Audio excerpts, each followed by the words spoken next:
Good morning, my dear students. I am Dr. Deepak More, Assistant Professor of English, Sanjani Mahavidyalaya, Chapoli. Today, we are going to study about the poem Desiderata, written by Max Ehrmann. Then, brief introduction of the poem. It is Max Ehrmann's didactic poem written in 1927. Desiderata is a Latin word, means desired things. Offers a code for life emphasizing tolerance, inclusion, and optimism. The poem is full of wise sayings and gentle guidance. The reader is urged to find peace within themselves and project this inner peace in their dealings with the world. We see the poem endorsing an attitude to accept the world in all its entirety, with all its contrasts also. Considering his occupation as a lawyer, Ehrmann's poem portrays his ethical and temperate learnings to the art of living. Max Ehrmann once wrote in his diary, "I should like, if I could, to leave a humble gift, a bit of chaste prose that had caught up some noble moods."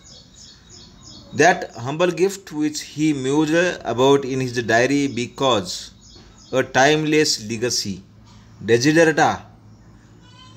It is a prose poem that retains poetic elements like imagery and emotion, but in a prose or natural speech form. There is no undue embarrassment in a rhythm or tone. In Desiderata's case, its beauty stems solely from its clear meaning and tender intent. This simple tellings of universal wisdom is perhaps what will continue it for generations to come.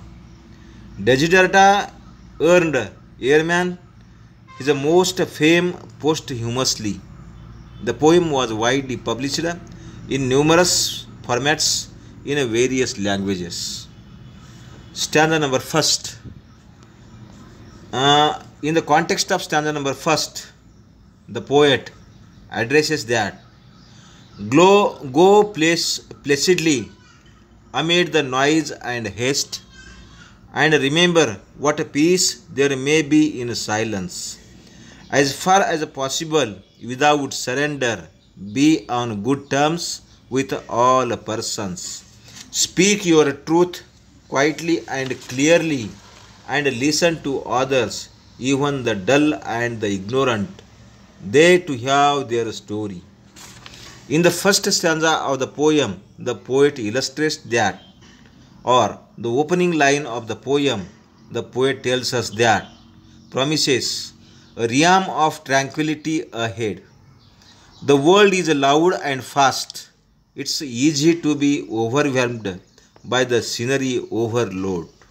Keep your calm is what the poet advises.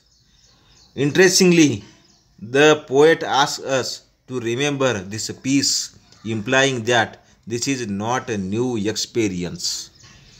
On occasion, everyone has felt a serenity when left alone in silence. Sometimes we forget to draw into this peace when we get lost in the frantic peace of our lives. Therefore, the reminder, keep calm and cool off. Simply, give respect and keep your respect. The poet speaks of being on good terms with all persons or getting along well with the people. It is wise to play the diplomat, and who doesn't like being loved by everyone? But we owe it is to ourselves not to shortchange our own principles and beliefs. The poet notes that we might need to fight to do the right thing without surrender. Life is never neat. The poet understands the difficulty of the choices we face. That's probably why he says, as far as possible, try not to get on the wrong side of people while doing the right thing. Truth here is the intimate sharing of one's self thoughts, experiences, feelings, ideas, or beliefs. The poet guides us to speak our truths quietly and clearly. Quietly means allowing our truth and dignity it deserves while not imposing it on anyone. And clarity means so that those who genuinely want to listen will take something of worth. It takes courage to speak up. It takes an open mind to listen, a different sort of courage. The poet asks us to give others the respect that we would expect for ourselves. He points that even people who seem dull or ignorant have their own hidden stories. It's not necessary you will gain insights from every conversation you have, but listening keeps us humbled and aware. Then, in the second stanza, the poet suggests us that avoid loud and aggressive persons, and they are vexations to the spirit. If you compare yourselves with others, you may become vain and bitter. For always there will be greater and lesser persons than yourself. Enjoy your achievements as well as your plans. In the second stanza of the poem, the poet illustrates that throughout the poem Desiderata, we see an emphasis on staying calm.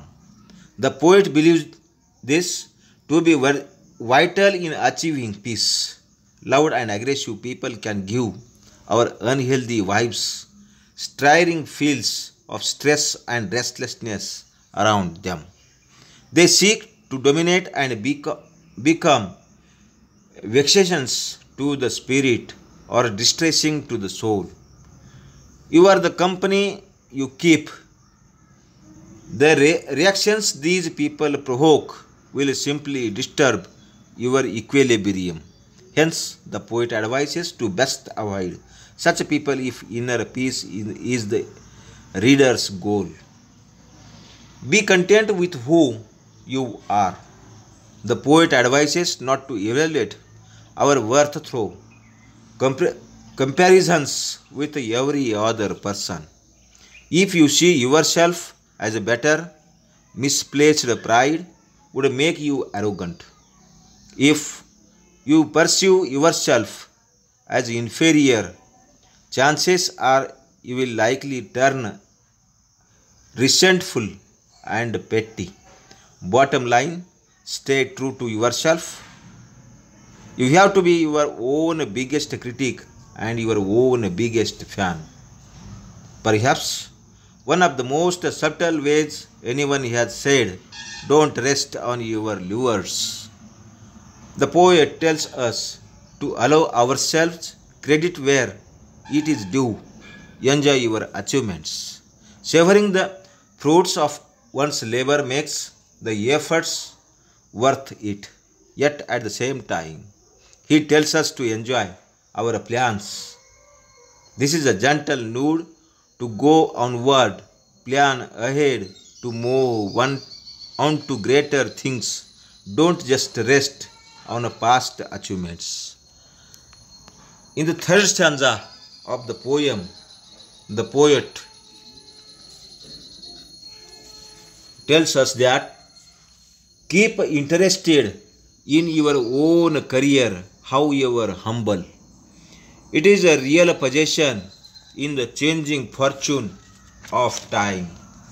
Exercise caution in your business affairs, for the world is full of trickery. But let this not blind you to what virtue there is. Many persons strive for high ideals, and everywhere life is full of heroism. In the third stanza of the poem, the poet addresses to the audience that a career is essentially what you choose to do with your entire life, regardless of what work you choose. The poet asks us to keep interested.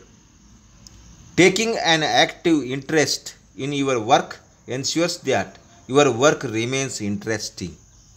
Inevitably, it leads to excellence.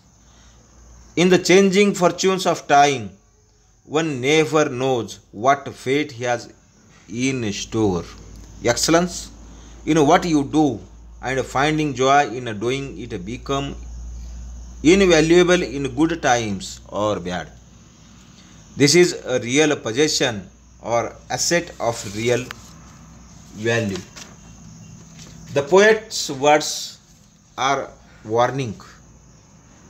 Be discreet and keep your own counsel in matters of income and work. There are people who would manipulate a person's opportunities, strengths, and weakness or failures to their benefit. The world can be scamming place and you should not give your faith blindly. You never know who will take advantage of your reputation or your earnings. Be on guard and keep your counsel. Secret is what the poet is trying to say. Then, in the last line of the stanza, in the third stanza of the poem, the poet addresses that the world might be a tricky place, but as the poet points out, there is also another side to it. You can find heroism in equal measure. Angels walk alongside the demons. There are people with morals and values, those who strive for high ideals. In watching your back, the poet counsels, don't ignore the people who have got your back, who are there to support you. As the poem reads, let this not blind you to what virtue there is. Give your trust and respect to people who have earned it. In the fourth stanza, the poet provides his own text with this manner.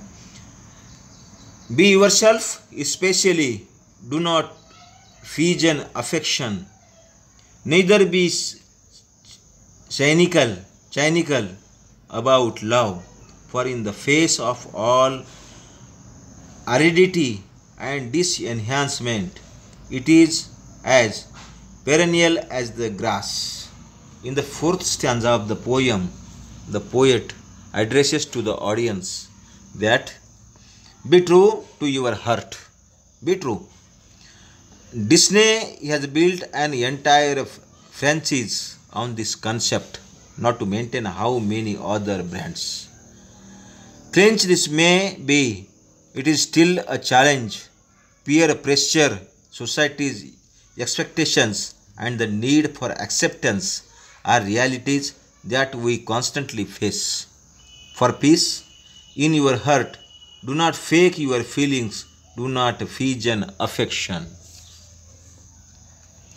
Being cynical about love means to be mocking about the existence of love. True love, when found, is eternal. It is as perennial as the grass. It does not die after a specified period of time. Even when faced with thought and hopeless conditions, aridity and disenhancement, love will happen if it has to happen. The poet's idea behind the use of grass as a metaphor is that, like grass, like love, and love is unconditional, it does not require any special treatment or season to grow. Thank you very much.